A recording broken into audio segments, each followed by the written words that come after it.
আসসালামু আলাইকুম। কেমন আছেন আপনারা? আশা করি ভালো আছেন। আমরাও ভালো আছি আল্লাহর অশেষ রহমতে। এই যে আমার হেল্পিং হ্যান্ড বেড়াতে গেছে দেশের বাড়িতে, এর জন্য সব কাজ আমাকেই করতে হইতেছে।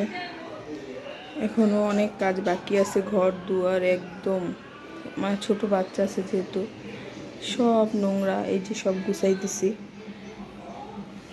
এই সব নোংরা হয়ে আছে, এগুলো সব গুছাচ্ছি আমি একটু একটু করে, সাথে রান্নাও করতেছি। আজকে দেরি হয়ে গেছে কাজ সারতে সারতে, যেহেতু ছোটো বাচ্চা আছে, বাচ্চাটা খুব বিরক্ত করে, বাট আমার মেয়েকে সময় দিতে হয়, তারপর আবার কাজ করতে হইতেছে, আবার রান্না বান্নাও সারতে হইতেছে, সব একসাথে। আমার খালা যে কবে আসবে জানি না, আজকে ফোন দিব যে কবে আসবে জানার জন্য, নাহলে সমস্যা হয়ে যাচ্ছে। ব্লিচিংটাও ধুয়ে নিচ্ছে।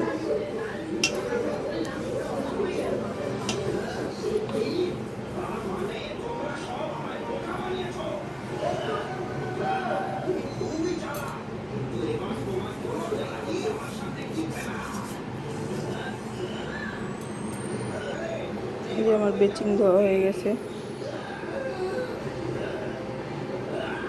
সব একদম ক্লিন করে ফেলেছি। এই যে আমার টেবিলও পরিষ্কার করা হয়ে গেছে। কি করবো, আজকে অনেক লেট হয়ে গেছে, ঘুমের থেকে উঠতে উঠতেও দেরি হয়ে গেল। আমার মেয়েটা, ছোট মেয়েটা অনেক রাতে ঘুমায়, সে রাত্রে 3টা পর্যন্ত কোকোমেলন দেখেছে, তারপরও কান্না করতেছে বন্ধ করে দিলে। যে আমার এখনও অনেক কাজ আছে, আপনাদের সাথে একটু শেয়ার করলাম। আমার মুরগির গোস্তটা এখনও কষাই দিতেছি, ভাত রান্না হয়ে গেছে, শাক ভাজি করেছি, ডাল আছে, আর কিছু করব না। যে এখনও রান্না হচ্ছে, এটা সিদ্ধ হচ্ছে।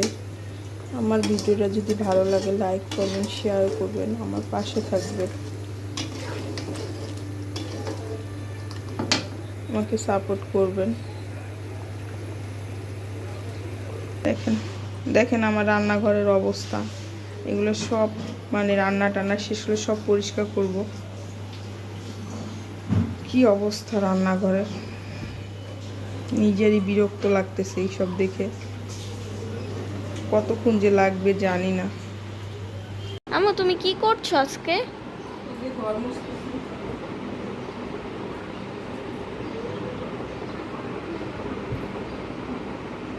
রান্না করছো?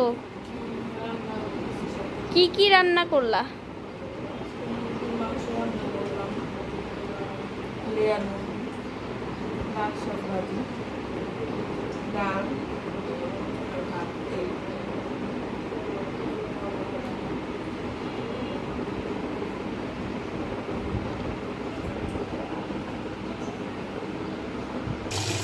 তাহলে আমার মুরগিটা রান্না হয়ে গেছে, শেষ অবশেষে।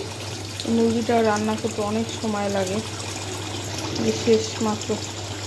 সব ধোয়াটা মোছা টোছা করবো। আমার সাথে থাকেন আপনারা, পুরো ভিডিওটা দেখেন, আপনাদের ভালো লাগবে ভিডিওটা।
করলে সব নিখুঁজে।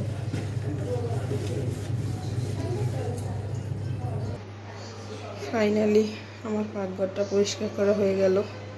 একদম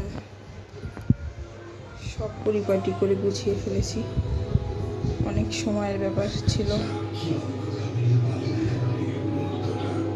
অনেক কষ্ট হয়েছে সব ক্লিন করতে। আমাদের জন্য দোয়া করবেন। আপনারা সবাই ভালো থাকবেন। আল্লাহ হাফেজ।